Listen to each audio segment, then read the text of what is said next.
Assalamualaikum warahmatullahi wabarakatuh.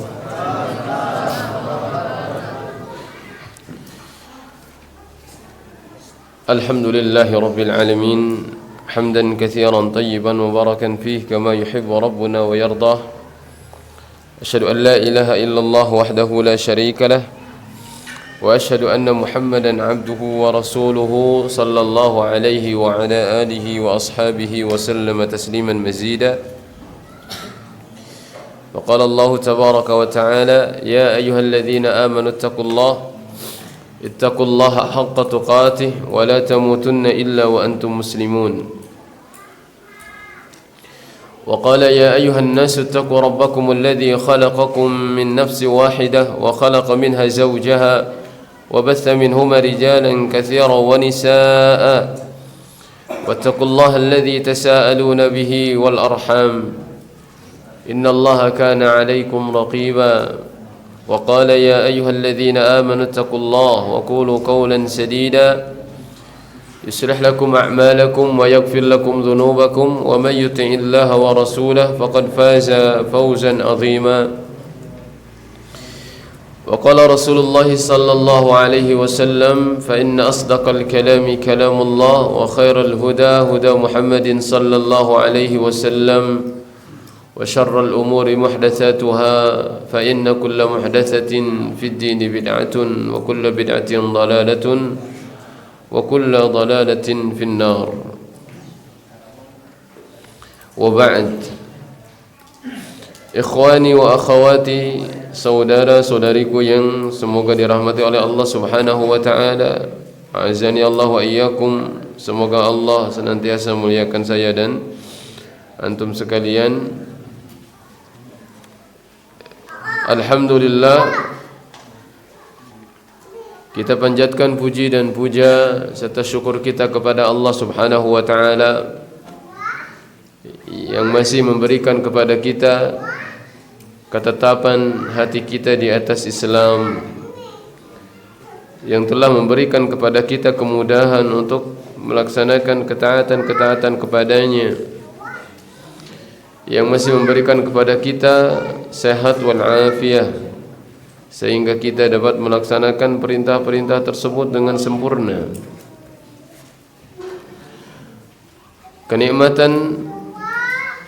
Kenikmatan yang Allah berikan kepada kita hendaknya senantiasa kita ikat dengan satu kalimat yang disebut dengan syukur. Dan syukur itu tidak terbatas dalam lisan kita. Tidak sebatas kita mengucapkan Alhamdulillah, melainkan syukur itu ketika kita mampu merasakan dan meyakini bahwasanya setiap nikmat yang kita jumpai, setiap nikmat yang kita rasakan datangnya dari Allah Subhanahu wa taala. Kemudian yang kedua, kita ikrarkan nikmat tersebut dengan memuji Allah, Alhamdulillah, sebagai bentuk penegasan bahwasanya tidak ada nikmat kecuali datangnya dari Allah Subhanahu wa taala, sebagaimana yang Allah firmankan, "Wa ma bikum min ni'matin faminallah." Tidak ada nikmat yang ada pada diri kalian kecuali datangnya dari Allah Subhanahu wa taala. Dan yang terakhir, seseorang dikatakan bersyukur, mensyukuri nikmat-nikmat yang Allah berikan kepadanya adalah dengan menggunakan kenikmatan tersebut sebagai wasilah untuk taat kepadanya. Apapun kenikmatan yang Allah berikan kepadanya, hendaknya kenikmatan tersebut dijadikan sebagai sarana agar dia semakin dekat dengan Allah Subhanahu wa taala. Oleh sebabnya dunia ini meskipun banyak dicela oleh Allah Subhanahu wa taala dalam Al-Qur'an, namun dunia akan menjadi ladang pahala bagi seseorang manakala dunia tersebut berada di tangan orang yang bertakwa, yaitu yang menjadikan dunia sebagai wasilah untuk mendapatkan keridhaannya, yang utamanya adalah untuk mendapatkan surga, dengan cara dia bertransaksi dengan Allah Subhanahu wa taala. Sebagaimana Allah banyak menyebutkan dalam Al-Qur'an, man yuqridullaha qardan hasana fayudha'ifahu lahu. Barang siapa yang meminjamkan suatu pinjaman kepada Allah Subhanahu wa taala, maka Allah akan lipat gandakan padanya. Ini sebagai bentuk syukur kita kepada Allah Subhanahu wa taala, dan perlu kita ketahui bahwasanya syukur kita kepada Allah itu sejatinya tidak bermanfaat untuk Allah. Ketika kita bersyukur entah dengan hati kita, entah dengan lisan kita, entah dengan perbuatan kita, itu sama sekali tidak akan menambah kekayaan Allah, sama sekali tidak akan menambah kekuasaan Allah. Allah berfirman dalam surah Luqman, "Walaqad atayna Luqmana al-hikmata an ishkur lillah, faman yashkur fa innama yashkuru li nafsi." Siapapun yang dia bersyukur dengan cara yang telah tadi disebutkan, sejatinya dia sedang bersyukur untuk dirinya. Wa may yashkur fa innama yashkuru li nafsi wa man kafar fa innallaha ghaniyyun hamid. Dan barang siapa yang kufur, tidak mensyukuri nikmat Allah, maka Allah itu maha kaya. Allah itu tidak butuh terhadap dia, dan Allah senantiasa maha terpuji. Allah juga berfirman dalam ayat lain, in ahsantum ahsantum li anfusikum. Kalau kalian berbuat baik, sejatinya perbuatan baik kalian itu adalah untuk diri kalian sendiri. Wa in asatum falaha.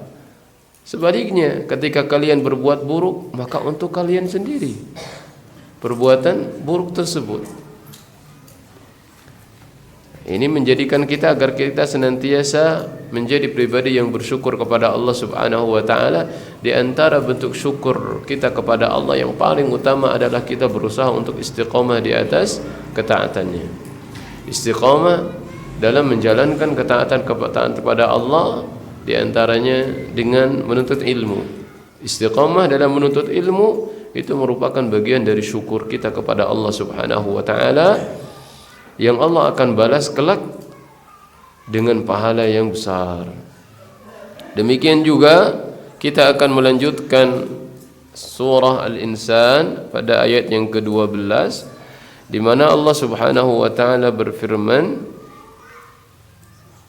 ya,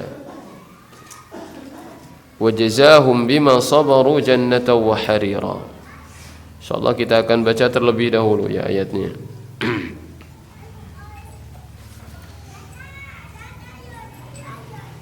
Ya, silakan dibuka ayat 12 surah Al-Insan.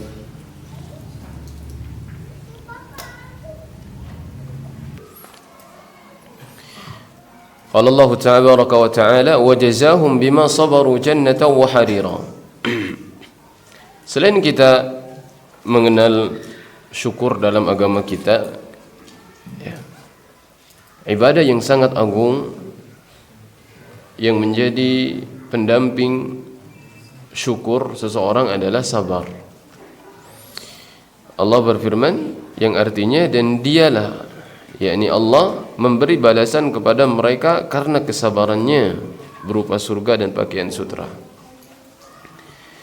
Jadi seseorang masuk ke dalam surga itu salah satunya adalah dengan sabar. Sehingga orang kaya bisa masuk surga, orang miskin bisa masuk surga, itulah. Orang yang bersyukur dengan nikmatnya masuk surga. Orang yang bersabar dengan musibahnya masuk surga. Makanya dikatakan oleh baginda sallallahu alaihi wasallam bahwasanya urusan seorang muslim itu atau seorang mukmin itu sangat menakjubkan. Kalau diberikan nikmat dia bersyukur, maka itulah kebaikan baginya. Kalau dia ditimpa musibah, maka dia bersabar, itu juga baik untuknya. Ya. Dan keduanya itu adalah sebagai bentuk ujian. Sebagai bentuk ujian. Selama seseorang masih hidup di dunia, maka dunia ini adalah darul bala atau darul ibtila, adalah tempat ujian. Kalau seseorang ingin berhenti dari ujian, maka tidak ada jalan lain kecuali dia mati. Jadi selama seorang hidup di dunia, maka apapun itu adalah ujian baginya.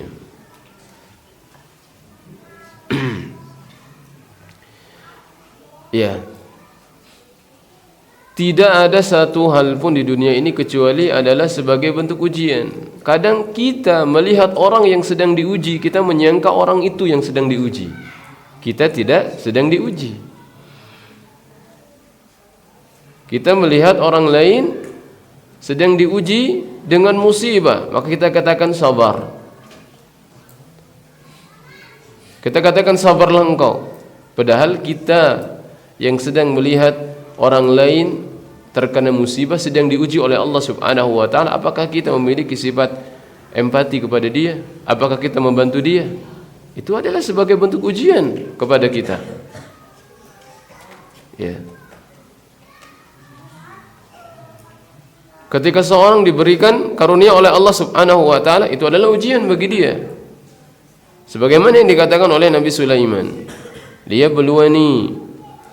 Bahwasanya kenikmatan yang Allah berikan kepada beliau itu, beliau secara sadar bahwa itu adalah untuk menguji keimanan beliau. Ashkuru am akfur? Apakah aku menjadi hamba yang bersyukur ataukah menjadi seseorang yang kufur terhadap nikmat Allah Subhanahu wa taala? Jadi semuanya adalah ujian. Semuanya adalah ujian. Dan seseorang diuji dengan kapasitas imannya masing-masing. Dengan kapasitas imannya masing-masing. Sejatinya kita sedang hidup dengan ujian kita masing-masing. Tidak ada seorang yang aman dari ujian Allah Subhanahu wa taala selama dia hidup di dunia. Oleh sebabnya, di dalam ayat ini wajazahum bima sabaru. Ma di sini kan ma mausulah. Ya. Kalau yang belajar nahwu ini kan masuk isim mausul itu termasuk ma'rifah, ya, dan ma'rifah dan nakirah. Fungsinya adalah lil umum, untuk sesuatu yang umum. Artinya sabar ini pada sesuatu yang umum. Yang disebutkan dalam ayat ini bukan hanya sabar terhadap ujian saja, terhadap musibah saja. Sabar dalam segala hal. Sabar dalam melaksanakan ketaatan termasuk ayat ini. Sabar dalam meninggalkan maksiat ketika bergejolak hatinya, itu juga masuk ke dalam ayat ini. Sehingga jenis apapun sabarnya maka masuk ke dalam ayat ini. Maka orang yang bersabar Allah janjikan dengan pahala sorga. Allah menjanjikan mereka dengan pahala sorga. Surga yang di sana penuh kenikmatan, di antara kenikmatannya adalah pakaian sutra yang hari ini diharamkan bagi kaum laki-laki. Nah, jadi kesabaran itu umum. Para ulama menyebutkan ada 3 kesabaran. Sabar yang pertama adalah sabar dalam menjalankan ketaatan. Jadi menjalankan ketaatan itu butuh kesabaran, butuh sabar. Istiqamah itu butuh sabar. Senantiasa bersama dengan orang-orang yang saleh itu butuh kesabaran. Meninggalkan teman yang buruk itu butuh kesabaran. Tayyib. Jadi menjalankan ketaatan itu butuh kesabaran.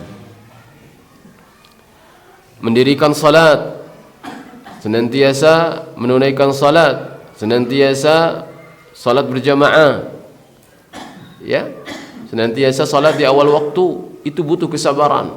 Berat untuk melaksanakan hal itu, tidak mudah.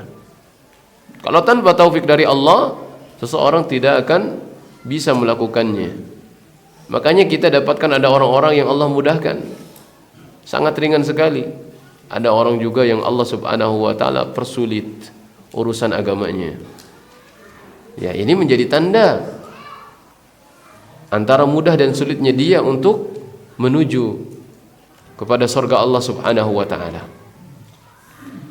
Sabar dalam menjalin hubungan silaturahim, ya, dengan saudara. Sabar mendapatkan perlakuan dari tetangga.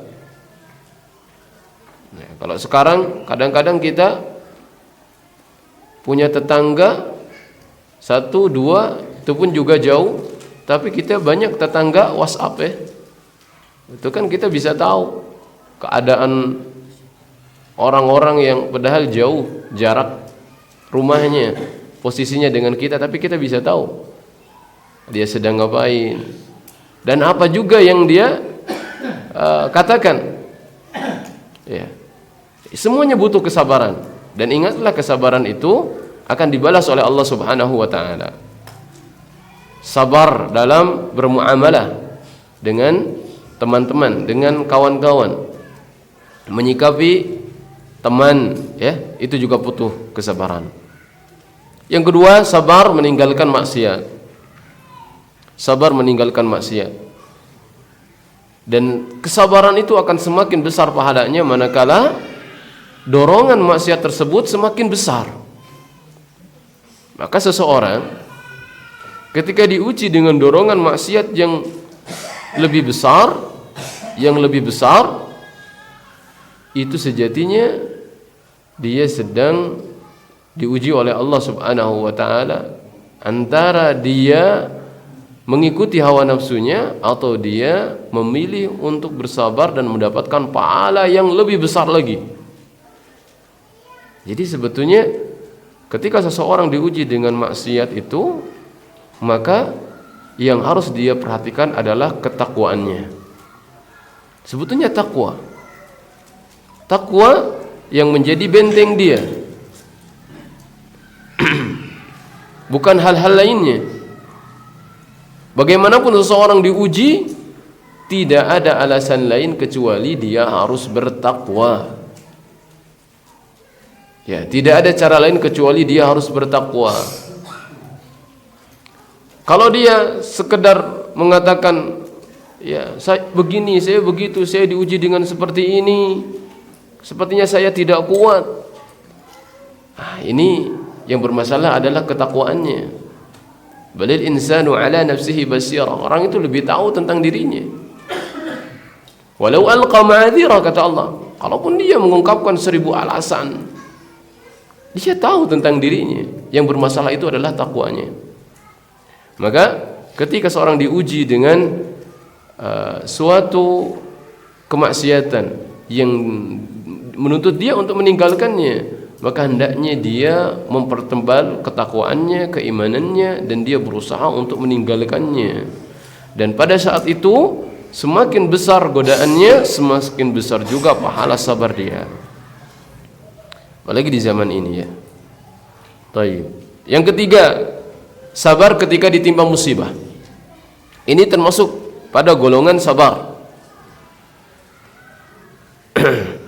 Jadi maka orang harus bersabar ketika dia ditimpa musibah, ketika kehilangan hartanya, ketika dizalimi oleh orang lain, ketika dihina, ketika dicaci, ketika dibicarakan oleh orang lain, maka dia harus bersabar.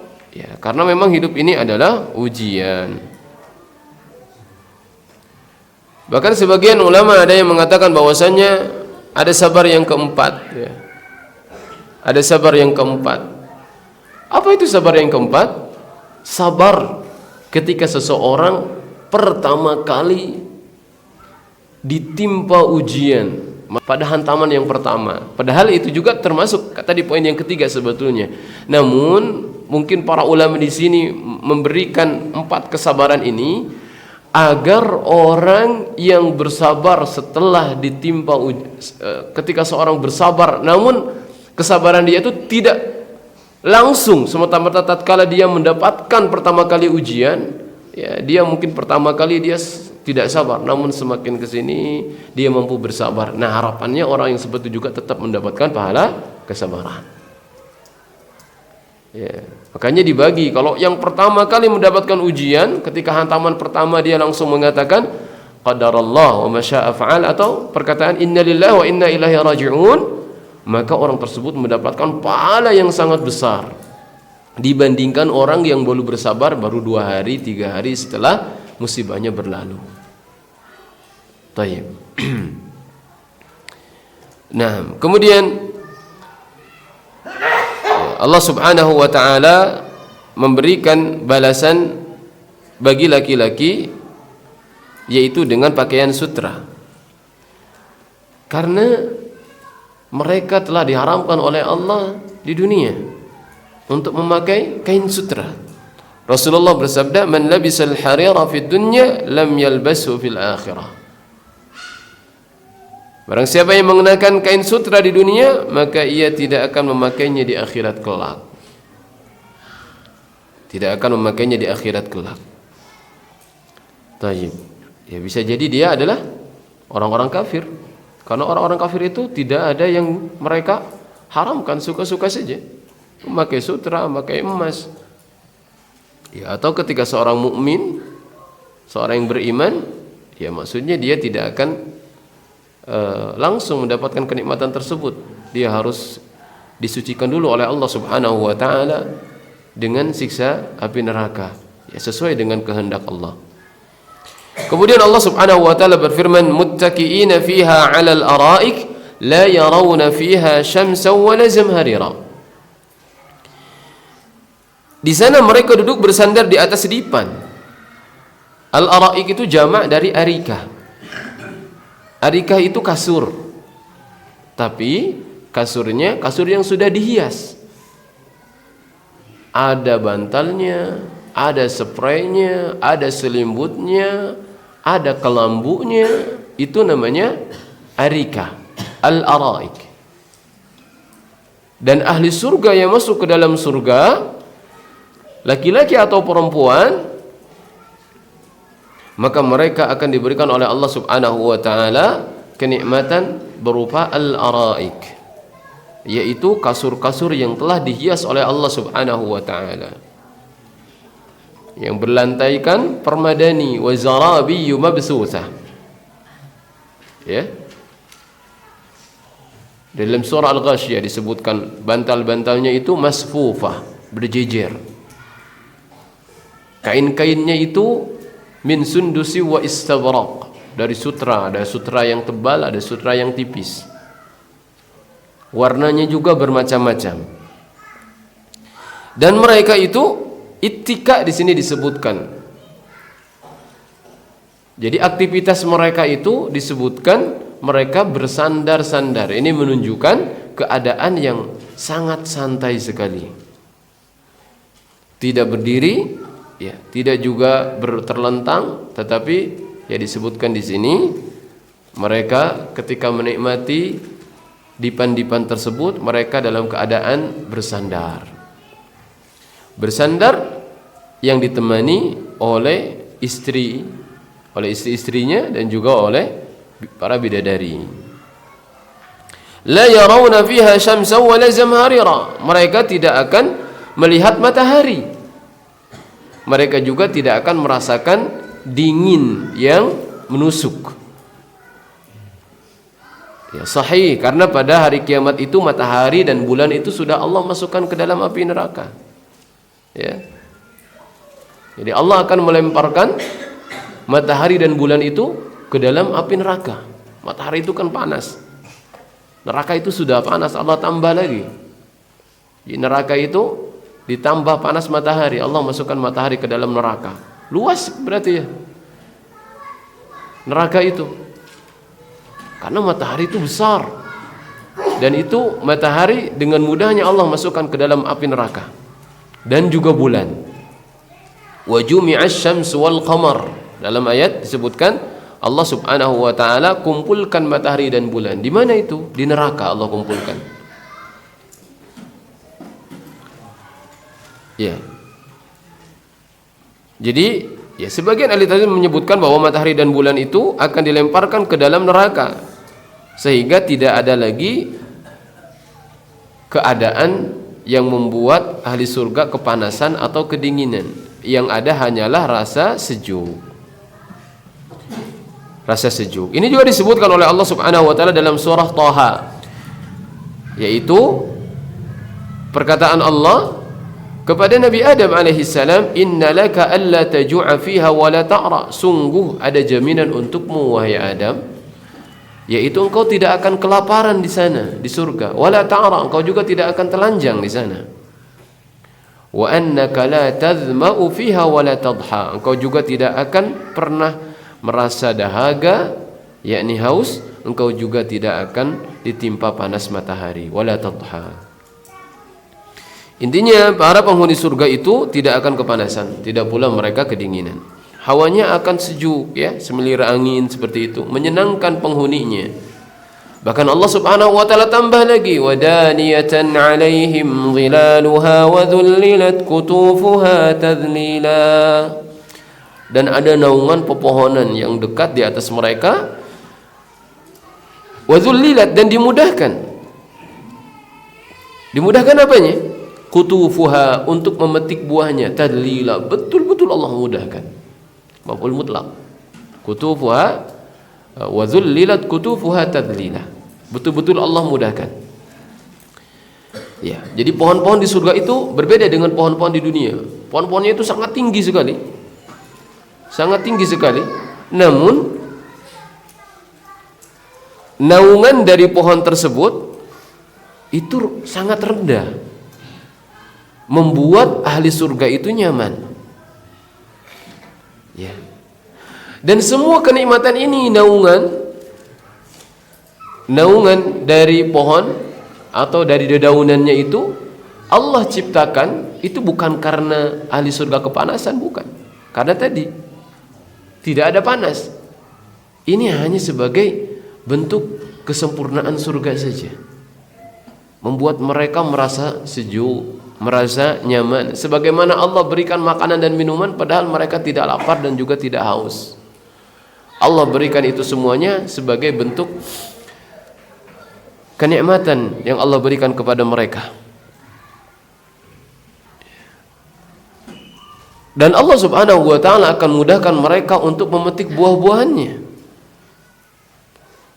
dengan firman Allah, wa dhullilat, artinya dimudahkan, ditundukkan. Jadi yang disebutkan oleh para ulama tafsir dalam tafsirnya, jadi maksud wa dhullilat itu kapan saja ahli surga menginginkan buah dari pohon-pohon itu, maka buah-buahan tersebut akan mendekat. Tidak ada yang manjat pohon, gitu kan? Tidak ada yang bawa gantar, gitu kan? Semuanya itu tinggal memetiknya dalam keadaan dia bersandar, ya, bersandar di atas dipan-dipannya. Itu sifat ahli surga. Akan mendekat kepadanya dan langsung dia akan memetiknya, kemudian dia memakannya. Dalam ayat lain disebutkan kutufuha daniyah, buah-buahannya itu dekat. Ya, demikianlah surga dengan segala puncak kenikmatan yang Allah berikan kepada ahli surga. Ya, maka tidak ada satu waktu pun kecuali ahli surga akan menikmati setiap saatnya. Makanya para sahabat pernah bertanya, ya Rasulullah, ayanamu ahlul jannah? Wahai Rasulullah, apakah ahli surga itu tidur? Ya. Kalau secara kita bayangkan, kalau tidur itu membuat lupa dengan kenikmatan, ngapain tidur? Kan orang di dunia itu tidur karena butuh, karena capek, ya kan? Ya. Karena tidur itu sebagai bentuk rehat, kenikmatan. Nah ini surga semuanya kenikmatan, tidak ada lelah. La yamassuna fiha nasabu wa la yamassuna fiha lughub, kata Allah. Tidak akan capek, tidak akan ada lelah di surga itu. Ngapain tidur? Makanya kata Rasulullah sallallahu alaihi wasallam, jawaban beliau, an-naumu akhul maut. Tidur itu kan saudaranya kematian. Wa ahlul jannati la yanamun, dan ahli surga itu tidak tidak tidur. Ya. Bagaimana tidak tidur? Ya karena nanti ya tidak ternikmati. Kan di tidur ada mimpi. Mimpi kan mimpi, bukan nyata. Ngapain? Kan surga itu sudah nyata, kenikmatan itu. Sehingga ngapain juga tidur. Jadi ahli surga itu tidak tidur. Ya. Tidak ngantuk juga. Cenghar terus gitu. Bersemangat, penuh gairah. Ya. Tidak akan kucel, tidak akan ada. Ya, bajunya akan senantiasa wangi, akan senantiasa indah. Tayyib. Kemudian juga Allah Subhanahu wa taala berfirman, "Wa yutafu 'alaihim bi aniyatin min fiddatin wa akwabin kanat qawarira." Nanti di surga, ahli surga itu akan diedarkan bejana-bejana dari perak dan juga cangkir-cangkir yang bening laksana kristal. Bagaimana kristalnya? Qawarira min fiddatin qaddaruha taqdira. Kristal yang jernih itu terbuat dari perak. Mereka tentukan ukurannya sesuai dengan kehendak mereka. Oh, ini luar biasa sekali kenikmatan surga. Ya. Di sini disebutkan bahwasanya wa yutafu 'alaihim bi aniyatin min fiddah. Akan diedarkan kepada penghuni surga perak. Bejana-bejana yang terbuat dari perak, putih kan sifatnya perak itu. Ya. Tapi sekali lagi, itu hanya bayangan kita saja di dunia. Aslinya itu bukan seperti yang kita bayangkan. Lebih indah, lebih dahsyat lagi. Orang yang beriman memakai bejana dari emas dan perak atau makan, ya. La ta'kulu fi aniyati dhahabi wal fiddah, kata Rasulullah, jangan kalian makan dari bejana emas dan perak.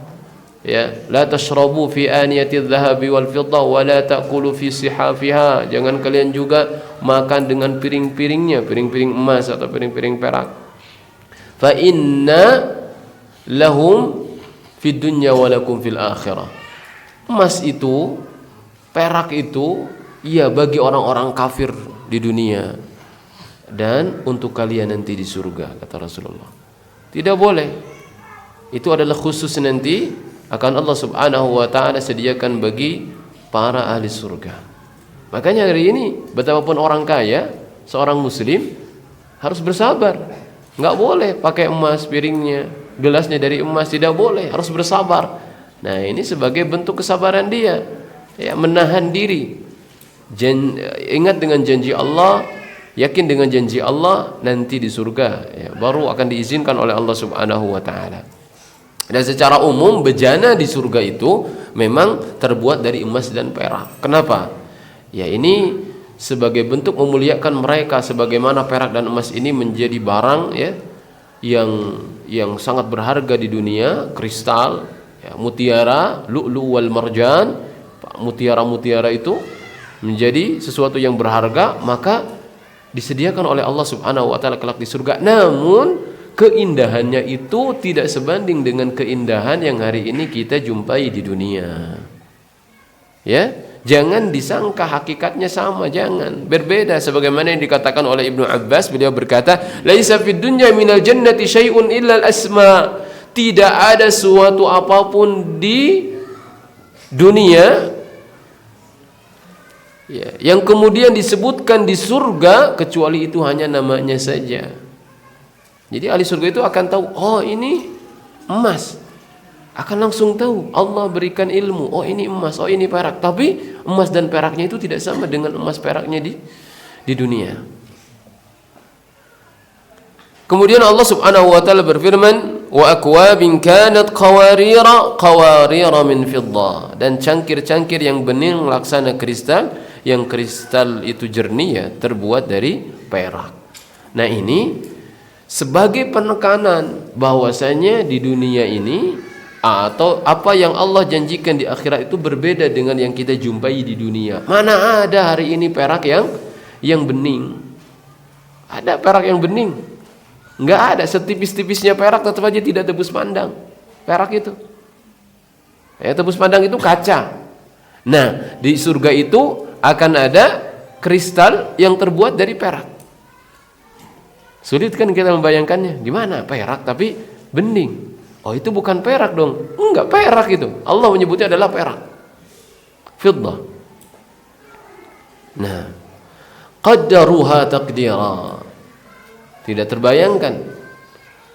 Dan Allah subhanahu wa ta'ala yang memiliki surga, Allah yang memiliki kita juga, Allah yang memiliki segalanya, dan Allah tahu bagaimana cara memberikan kenikmatan kepada hambanya sampai sesuatu yang detail yang tidak kita pikirkan Allah subhanahu wa ta'ala beri. Nah, dan karena itu adalah sebagai bentuk berlezat-lezatan. Maka dari awal itu ketika penduduk surga ingin minum itu bukan karena kehausan, sehingga apa yang menjadi keinginannya itu, maka semuanya itu adalah sebagai bentuk berlezat-lezatan. Kalau orang ingin itu kan karena kehausan itu, ya pasti kan ya, ingin banyak gitu kan, pasti ingin banyak terus. Enggak, kalau ini ada yang ingin sedikit, ya takarnya disesuaikan dengan keinginannya. Wa yusqawna fiha ka'san kana mizajuha zanjabila. Di sana juga mereka akan diberi segelas ka'sa, diberi segelas minuman bercampur mizajuha. Jadi mizaj itu dicampur zanjabila. Zanjabila itu dalam bahasa kita jahe ya. Tetapi tetap saja bahwasannya jahe itu tidak seperti jahe yang kita jumpai di dunia ini. Ini seperti yang ditafsirkan oleh Ibnu Katsir dalam tafsirnya. Beliau mengatakan, "Fataratan yumzaju lahumus syarabu bil kafur wa huwa baridun." Kadang-kadang ahli surga itu diberikan minuman yang dicampur dengan kafur. Kalau kafur itu kafur barus ya istilah kita, tapi bukan itu. Bukan kafur. Ada namanya campurannya itu namanya kafur wa huwa barid, dan itu kondisinya dingin, seger ya. Wa taratan bizanjabil. Kata Ibnu Katsir, kadang-kadang dengan zanjabil ini, zanjabila. Kalau zanjabila itu sifatnya panas, hangat. Jadi supaya liya'tadilal amr, supaya seimbang, kadang-kadang sejuk, kadang-kadang hangat gitu. Ya. Wa haula yumzaju lahum min hadza taratan wa min hadza taratan. Jadi diberikan campuran bagi ahlu surga itu, kadang-kadang campurannya ya kafur, kadang-kadang campurannya itu adalah zanjabil. Jadi pada intinya Allah subhanahu wa ta'ala memberikan minuman kepada penduduk ahli surga itu, minuman yang beragam ya, minuman yang bercampur dengan dingin, ada juga yang bercampur dengan hangat. Ainan fiha tusamma salsabila. Terus tidak terhenti kenikmatannya itu, dan tidak ada rasa bosan terhadap kenikmatan itu. Semakin dinikmati, semakin dipandang akan semakin nikmat, akan semakin bertambah kenikmatan. Di antara kenikmatan yang Allah berikan pada ahli surga itu adalah salsabila. Para ulama ahli tafsir juga enggak tahu dalam bahasa Arab itu salsabila itu apa. Apa maknanya? Tapi Allah sebutkan salsabila. Sehingga mereka bertanya-tanya apa yang dimaksud dengan salsabila ini. Tapi mereka berusaha untuk mencari apa arti salsabila, dilihat dari akar katanya. Ada yang mengatakan bahwasanya salsabila ini dari kata salasa, yang maknanya itu mudah. Artinya orang itu ketika minum dari air salsabila itu maka akan mudah gitu ya, ngegeleser, mudah untuk masuk ke tenggorokan itu, ringan, enak, tidak akan tersedak. Orang yang minum di surga air salsabila ini ringan. Ada juga yang mengatakan bahwasanya salsabila ini dari kata sabala. Ya, sabala itu banyak, sabalatis sama ya, imtaran, artinya hujan deras. Artinya air ini banyak sekali. Digabungkan oleh para ulama, bisa jadi dari dua akar kata tersebut. Dari kata salasa, dari kata juga sabala juga. Banyak dan juga mudah untuk diminumnya. Ya. Tapi tetap saja kembali kepada tadi bahwasanya di surga itu sekedar namanya saja. Ini hanya usaha para ulama ahli tafsir dalam menafsirkan ya, dalam menafsirkan apa itu kata salsabila. Pada hakikatnya itu tidak ada yang sama dengan sesuatu yang berada di dunia. Kemudian berikutnya Allah Subhanahu wa taala berfirman, wa yatufu 'alaihim wildanun mukhalladun idza ra'aitahum hasibtahum lu'lu'an manthura. Dan mereka dikelilingi oleh anak-anak yang tetap muda, mukhalladun. Dan apabila kamu melihat mereka, kamu akan melihat mereka dan mengiranya adalah mutiara-mutiara yang bertaburan. Ya, saking banyaknya. Dan Allah itu jadikan pelayan-pelayan surga itu anak-anak. Anak-anak wildanul mukhalladun. Mukhalladun di sini, kekal di sini jelas. Karena orang yang ada di surga itu tidak akan pernah mati lagi. Ya, tidak pernah mati lagi. Tapi untuk anak-anak ini ada mana yang lebih khusus lagi. Kekal di sini bukan nggak pernah mati, tapi mereka itu tidak akan pernah tua. Tetap saja jadi anak-anak gitu. Ya, tapi bukan tubuhnya kecil, usianya besar ya. Ini tetap anak-anak dia. Karena Allah sudah sediakan pelayan-pelayan itu adalah berupa anak-anak.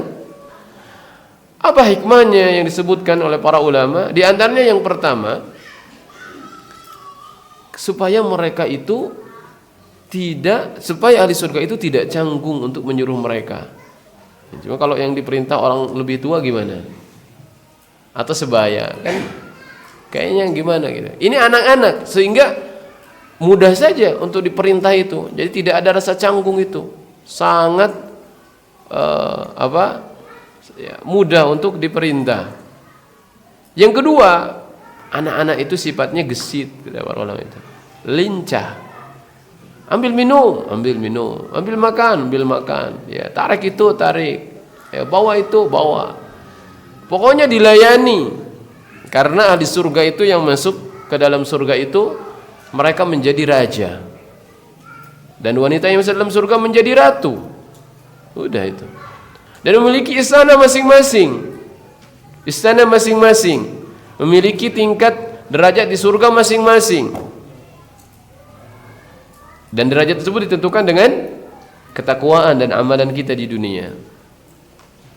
Ya. Maka sebutkan, carilah amalan-amalan yang paling utama. Selama masih bisa mengejar satu amalan, cari amalan yang lebih utama. Kenapa? Hidup kita itu singkat, ya, dan kita itu ingin meraih surga yang paling utama, yang paling istimewa. Cari amalan-amalan yang paling utama dalam beramal itu. Apalagi orang yang Allah takdirkan mampu untuk meraih hal tersebut, tidak mampu diraih orang-orang lain dan dia berpotensi untuk meraihnya, jangan sampai dia tidak meraih amalan tersebut. Itu sangat rugi sekali. Ya, kalau orang tidak mampu itu, ya Allah akan berikan uzur dengan cara lain. Ya, dengan cara lain. Gitu. Jadi selama kita mampu mengejar suatu amalan, karena ada amalan-amalan yang kadang-kadang tidak bisa dilaksanakan kecuali oleh kelompok tertentu. Ya. Amalan orang yang kaya itu beda dengan amalan orang yang miskin, itu beda. Masalahnya kadang-kadang kita orang miskin tapi nggak ada rasa cemburu kepada orang-orang kaya ya. Dan orang-orang kaya juga tidak ada dia merasa memiliki potensi yang tidak dimiliki oleh orang miskin. Kalau para sahabat itu beda. Orang kaya sedekah, orang miskinnya protes. Dhahaba ahlud duthur bil ujur yusalluna kama nusalli wa yasumuna kama nasum wa yatasaddaquna bi fuduli amwalihim. Ya Rasulullah, gimana keadaan orang kaya itu? Mereka telah banyak memborong pahala ini. Ya? Mereka berpuasa sebagaimana kami puasa. Mereka sholat sebagaimana kami sholat. Tapi mereka bisa bersedekah sedangkan kami tidak bisa bersedekah. Ketika diajari oleh Rasulullah, ya udah, amalkan zikir aja. Zikir ini itu menandingi pahala mereka. Orang kaya juga tahu. Pada akhirnya datang lagi kepada Rasulullah, gimana? Mereka juga mengamalkan amalan ini.